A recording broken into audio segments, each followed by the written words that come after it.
We've spent hundreds of years developing and refining the same process, but that doesn't mean that we're done creating.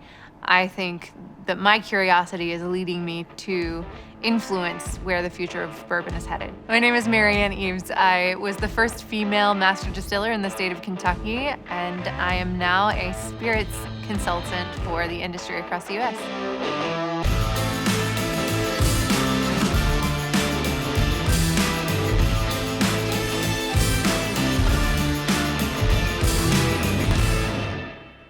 For me, R&D is not just about all the crazy creative innovation. It's also about the quality and the consistency and the customization. It really kind of ties everything together because you're looking at the plant holistically, from like, is my pipe diameter the right size to am I using an appropriate yeast for the mash bill that I've created?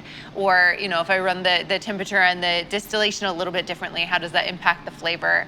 And if I source the wood from a different place to assemble these barrels, what aspects of the character am I changing? We're seeing a lot of different changes in fermentation, the amount of time it takes to ferment, the temperatures that we ferment at. You don't have to reach a boiling point, I mean, back in the old days, whenever you're cooking in the woods and you may or may not even had a thermometer, back then, and you're using boiling as your gauge of temperature.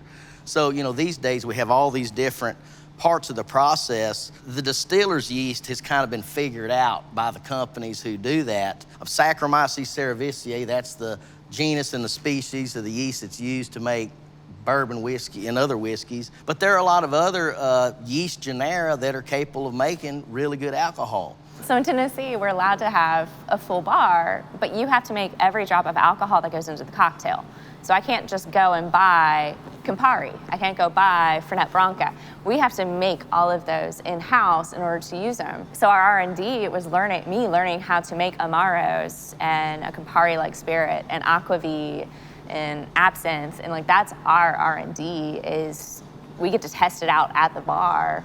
To me, I see R&D in a large part being part of cultivating an environment, a positive environment for your employees and for your team, so they feel like they're part of something that's really special. We actually went as far as, I went to Jerez de la Frontera in Spain and researched sherry and visited a number of bodegas and brought back lots of samples and started tinkering with a proprietary blend using sourced whiskey from Indiana. We used light corn whiskey, we used bourbon, we sourced straight rye from Canada and added just a small amount of a 15-year Oloroso sherry to come up with this proprietary recipe that really is the result is very distinctive and it's 100% its own.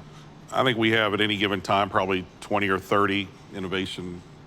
I don't know if I call them innovation. I guess we have to now. To me, they're just things we're playing around with. And another thing I'm really enjoying doing is I've got 4 of the 6 boys are in the company now, and I've let them pick their own innovation projects, or if they come with an idea that they think is fun, I'm like, that's fine, do it. So it's a ton of fun. I was listening to Ryan talking about going to Spain to pick out the ingredients for his whiskey, and I'm like, well, that sounds fun, yeah.